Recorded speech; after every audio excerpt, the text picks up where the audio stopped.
लोग इन दोनों आर्टिस्ट को पैरेलल में इनके काम को हम देखेंगे और एक काइंड ऑफ ब्रीफ कंपैरिजन भी करेंगे। तो इनके कैमिल क्लाउडेल के लाइफ के बारे में शायद ये बेटर होगा कि हम लोग काम के थ्रू ही देखें। हाँ, काम के थ्रू देख लेते हैं। हाँ, काम के थ्रू। ये वैसे 1864 में इनका बर्थ ईयर है एंड फ्रांस में इनका जन्म हुआ था। और ये सिंबोलिज्म प्रोटो फेमिनिस्ट आर्टिस्ट और मॉडर्न स्कल्पचर से लिंक्ड है।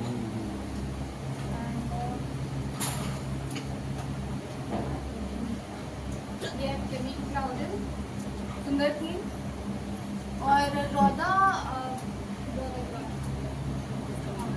ये इनका 1882 का 83 और 87 के बीच मतलब कि वो एस्टिमेटेड ईयर है जब का ये काम है। यंग रोमन, ये उनके भाई पॉल जो कि एक राइटर और डिप्लोमेट भी थे, उनका पोर्ट्रेट है।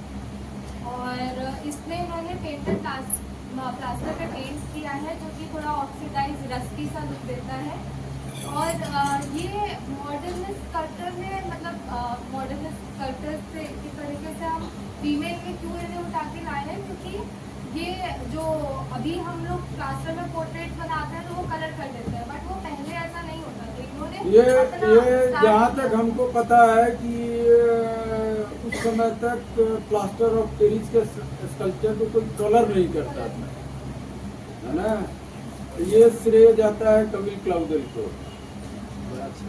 और ये जो है बहुत कम एज से आर्ट करती थी, 12 साल की थी तब से ये का हाथ थोड़ा सा उसमें अल्फ्रेड बॉर्शर करके एक आर्टिस्ट थे जिन्होंने इनके टैलेंट को पहचाना। नाम एक बार अल्फ्रेड बॉर्शर, वो भी एक आर्टिस्ट थे बट वो नेचुरलिज्म और रियलिज्म पे फोकस करते थे और वो हमेशा से वही आगे जाके उन्होंने इनके टैलेंट को पहचाना, तो फादर को कन्विंस किया और इनके फादर सपोर्टिव थे बट काफी इन्वेस्ट देन ये काम देखेंगे। पहले थोड़ा इनके अफेयर के बारे में बताते हैं। नहीं, इनके थोड़ा सा फैमिली बैकग्राउंड से शुरू करो, नहीं तो हम बता देते हैं थोड़ा सा 2 मिनट में। और इनके भाई का क्या नाम था? पॉल। हाँ, पॉल क्लाउडेल जो है वो कई देशों में राजदूत रह चुके थे और वो थिएटर से जुड़े थे और राइटर भी थे, पोएट भी थे, है ना। और इनके फादर इनको बहुत मानते थे, है ना।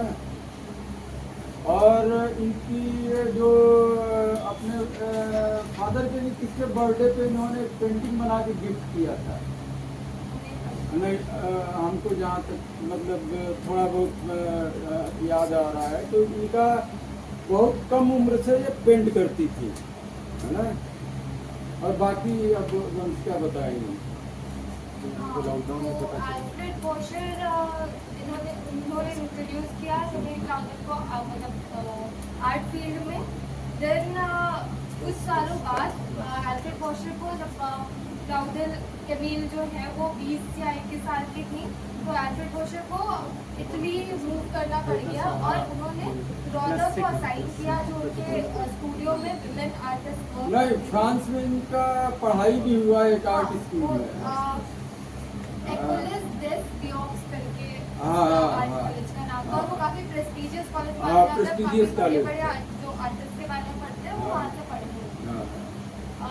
फिर उसके बाद ये एंटर करती है रौदा के स्टूडियो में और इनका जो टैलेंट इनके मेंटर ही सजेस्ट करते हैं। अल्फ्रेड बॉर्शर, हाँ, इनके मेंटर ही सजेस्ट करते हैं। और रौदा के स्टूडियो में फिर पहुँचती हैं और जल्दी ही ये अपने टैलेंट से, अपने हार्डवर्क से रौदा का अटेंशन और उनका जल्दी ही राइट हैंड बन जाती है और जिससे रौदा सजेशंस लेता था, डिस्कशंस करता था अपने काम को लेके या और चीज़ों को, मतलब कि एक बढ़िया कोलैबोरेशन बन गया था उनके बीच का जो रिलेशनशिप स्टैब्लिश हुआ था। और फिर स्टार्टिंग में तो ये कोलैबोरेटर स्टूडेंट ऐसे थी, लेकिन फिर कुछ साल बाद वो लवर बनी और इन लोग का अफेयर ऑलमोस्ट 10 साल तक चला, जिसमें ये रौदा का करियर का पीक था, जिसमें उन्होंने सबसे अपने फेमस काम द गेट्स ऑफ हेल और किस काम किया, जो कि अभी अभी हम लोग उसके बारे में पढ़ते हैं और कई जगह पूछ लिया जाता है या हम एग्जाम्पल्स दिए जाते हैं उनके काम के। उन पीरियड में ये इनके और केमील के बीच में लगभग 20 से 22 साल का डिफरेंस था, ये डिफरेंस इतना था। और फिर इनके ये केमील काफ़ी फेल थी और केमील ये थोड़ी सी इंजस्टिस हुई है। रौदा को as a father of modern art कहा जाता है, लेकिन केमील का काम मुझसे कहीं कम नहीं था। केमील ने रौदा ने कहीं ना कहीं रौदा की वजह से केमील सप्रेस हुई थी, उनका टैलेंट सप्रेस हुआ था, वो ओवरशैडो हुई थी। ये केमील क्लाउजर ने रौदा का बर्स्ट बनाया स्कल्पचर और रौदा ने इस स्कल्पचर को कई बार एग्जीबिशन में एग्जिबिट करवाया बिकॉज इससे इनका फेम बढ़ गया। केमील ने कई सारे रौदा के स्कल्पचर्स बनाए थे, लेकिन रौदा ने जो केमील के स्कल्पचर्स बनाए उसे कभी स्पॉट टाइटल दिया, कभी न्यूज दिया, कभी कुछ टाइटल दिया, कभी कोई ऐसे टर्म दे दिए, स्पॉट दे दिया, लेकिन कभी इन्हें इनका नाम नहीं मिला स्कल्पचर, जबकि केमील ने यूज किया। ये ऑगस्ट रौदा का वर्क है और वो केमील क्लाउजर का वर्क है। तो हम लोग देख सकते हैं कि 1898 का ये केमील का वर्क है और 1840 का ये इनका। देन हम आते हैं हेड ऑफ लाफिंग वर्क। ये केमील क्लाउजर का वर्क है, लेकिन इस वर्क के साथ भी एक इंजस्टिस हुई थी। ये वर्क काफ़ी सालों तक मतलब रौदा का वर्क कंसिडर किया जाता था, लेकिन कुछ सालों बाद जब पता चला कि जब ये वाला दूसरा कुछ काम चला गया, हाँ इसका एक दूसरा प्लास्टर का एक मोल्ड ऑब्टेन किया गया कुछ सालों बाद, जिसमें सिग्नेचर केमील क्लाउजर का था। तो ये पता चला कि ये रौदा का वर्क है ही नहीं, ये केमील का वर्क। तो ये जो इतना ज़्यादा क्लोजनेस थी उसकी वजह से कहीं ना कहीं उसका क्रेडिट भी रौदा को चला गया। और ये भी कहा जाता है कि उनके मेजर वर्क्स में रौदा के मेजर वर्क्स में केमील ने हैंड्स और फीट की मॉडलिंग की है। और ये तो द गेट्स ऑफ हेल जो रौदा के फेमस कल्चर की बात कर रहे हैं, इसमें केमील उनके साथ थी और इसमें उन्होंने काम किया है उनके साथ। केमील का हैंड स्टडी देख सकते हैं, वो कितना एक्सप्रेसिव और एक्सप्रेसिव उनका चीज़ जो आ रहा है वो जापानीज प्रिंट में उनका इंटरेस्ट था, जो कि एक्सप्रेशनिस्टिक थे, वहाँ से इनका वो चीज़ इनके स्कल्पचर में भी रिफ्लेक्ट होता है। ये वाला था, ये जो ब्रॉन्ज कास्टर स्कल्पचर दिख रहा है वो रौदा का कंसिडर किया जा रहा था, और ये प्लास्टर का जो मोल्ड ऑफ है वो बेस पे केमील का सिग्नेचर किया जा रहा है। एंड देन हम आते हैं दूसरे काम पर। ये फर्स्ट जो काम है वो केमील का है, सेकेंड रौदा का है। फर्स्ट काम टेराकोटा में है 1887 में जो केमील ने किया है, एंड सेकेंड काम 1888 में। So father of modern art और Camille Claudel the overshadowed artist in the big name. तुम लोगों को कौन सा अच्छा लग रहा है? इधर वाला असली वाला केमील क्लाउजर।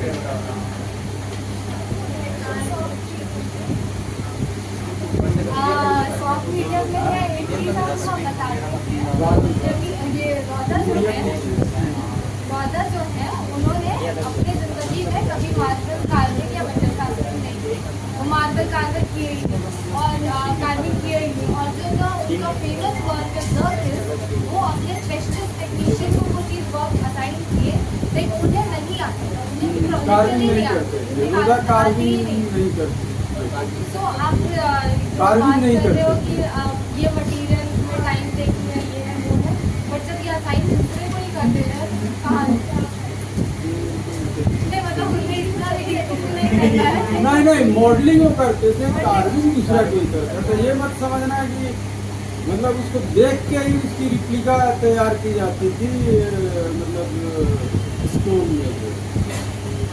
जैसे रौदा जो है मतलब बहुत अच्छे मॉडलर थे, और केमील क्लाउजर जो है बहुत अच्छी मॉडलर थी, और आर्ट एजुकेशन उसका इंडिपेंडेंट था। जो है उसका जो फाइन आर्ट्स का जो एजुकेशन था केमील क्लाउजर का, उसके पहले उसकी रोदा से जान पहचान भी नहीं थी। उसके मेंटर ने बोला कि अब तुम्हारा एजुकेशन खत्म हो गया है, अब तुमको किसी आर्टिस्ट का स्टूडियो ज्वाइन करना चाहिए। तो ये स्टूडियो ज्वाइन करती है रोदा का, और खुद एक बहुत प्रभावशाली एक फैमिली से थी, है ना।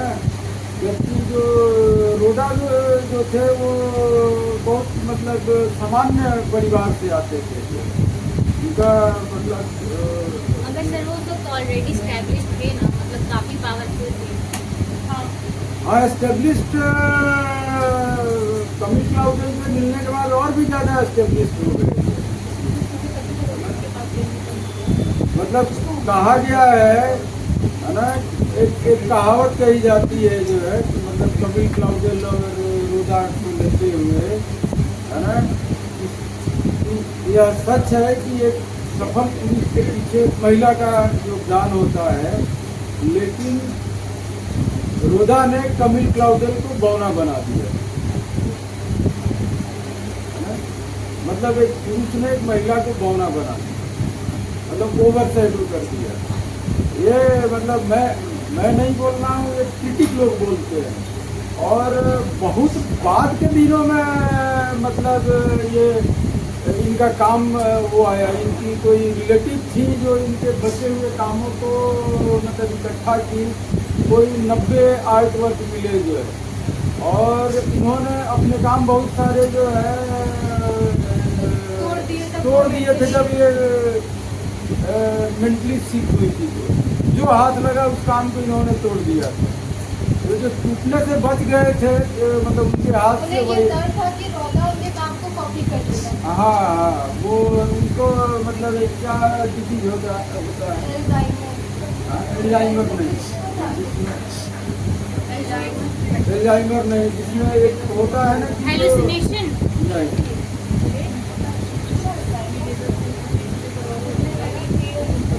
नहीं, इसमें ये होता है कि जो हम सोच रहे होते हैं वही हमको दिखने लगता है। हाँ, वही। ये जो आप मीटिंग की बात कर रहे हैं, वो आज के मीटिंग 14 ने उन्हें बोला बना के ये बोलते हैं, लेकिन उस टाइम के कबीर को इतना क्रिटिसाइज करते थे कि डेरिवेटिव्स ऑफ मास्टर ये जो उनका कॉपी है, तो मतलब उस टाइम तो उन्हें कितना मुश्किल हुआ अपना एस्टैब्लिशमेंट बनाने। अब यही काम लेते जो है, जैसे जमीन का ये काम है, इस तरीके से फीमेल को रिप्रेजेंटेशन, एक फीमेल पिक्चर है एंड मेल पिक्चर है, फीमेल का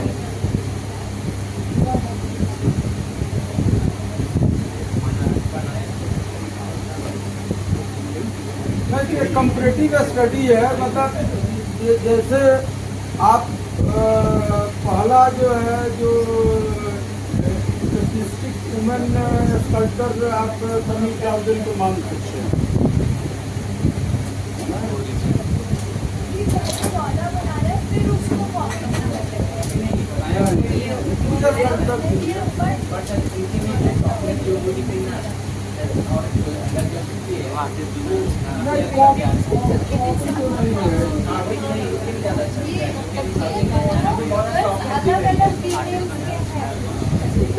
अलग अलग ये कंपैरिजन दिखाया है कि इनकी क्या है, किस तरीके से उनकी फीमेल को रिप्रेजेंट करते हैं, और वो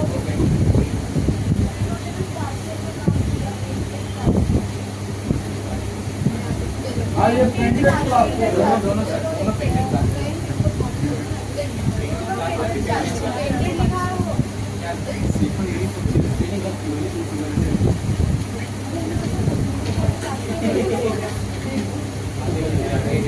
नहीं, पैटिनेटेड है। पैटिनेटेड का मतलब कि पेंट के करीब का है, लेकिन वो पसीना का लुक देता है, जैसे वो मेटल के जैसा लुक देता है।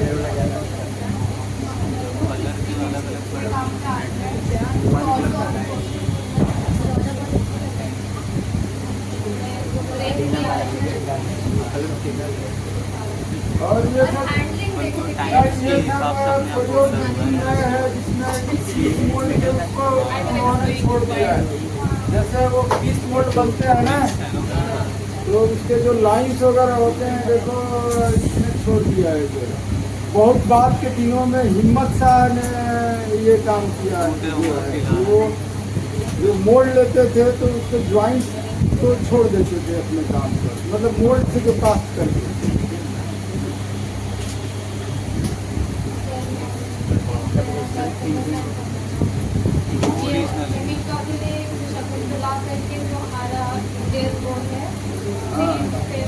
शकुंतला अभियान शकुंतलम तुम लोग पढ़े हो ना, ऐसी शकुंतला है।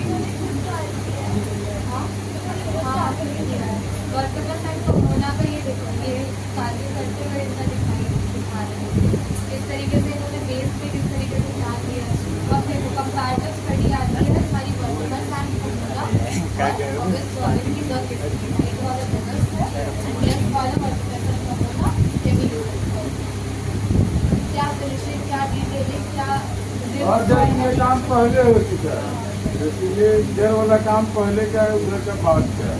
और ज़्यादा डिफरेंस ये जब रौदा और केमिन का जो सेपरेशन हुआ था उस टाइम पे केमिन के पास फाइनेंशियल कोई सोर्स नहीं बचा था, स्टूडियो स्पेस नहीं बचा था, तो वो और इवन ये भी कहीं कहीं मेंशन है कि रौदा ने उनका जो गवर्नमेंट प्रोजेक्ट और उनके सोर्सेज आ सकते थे काम करने के लिए, उनको अपना फेम डाउन ना हो इस वजह से उन चीज़ों को ब्लॉक किया, केमिन काउंटर तक नहीं जाने पाए। और ये वाला चीज़ दिखाता है। और इवन केमिन काउंटर प्रेग्नेंट भी थी और उन्होंने अबॉर्शन भी सफ़र किया। तो इस काम में ये जो मेच्योरिटी जो है उनसे सेपरेट होने के बाद का ये काम है, इसमें ये रोज ब्यूरेट और रोदा को इस तरीके से दिखाया गया और उसका जो रोदा का जो हाथ है और केमिन का हाथ है वो कितना किस तरीके से वो नीज पे इस तरीके से बेंड कर रहे हैं कुछ पे और इनकी थोड़ी सी बल्जिंग बेली हम देख सकते हैं इस काम में। और ये काफ़ी अच्छा काम था और इसका साइज भी काफ़ी बड़ा है। तो हम इसमें स्किल देख सकते हैं, बेस किस तरीके से इन्होंने यूज़ किया है, किस तरीके से वो एज अ डेविल कैरेक्टर आ रहा है जो फ्लो करता हुआ शायद आती है सटायरिकल ड्राइंग जो कि केमिन काउंटर ने रोज ब्यूरेट और ये इसका रौदा का बनाया। ये रौदा एक रूम में चेन है और ये रोज ब्यूरेट रूम स्टिक लेके जाती है। काफ़ी फनी सा है लेकिन उनका एक मौका के लिए बनाई।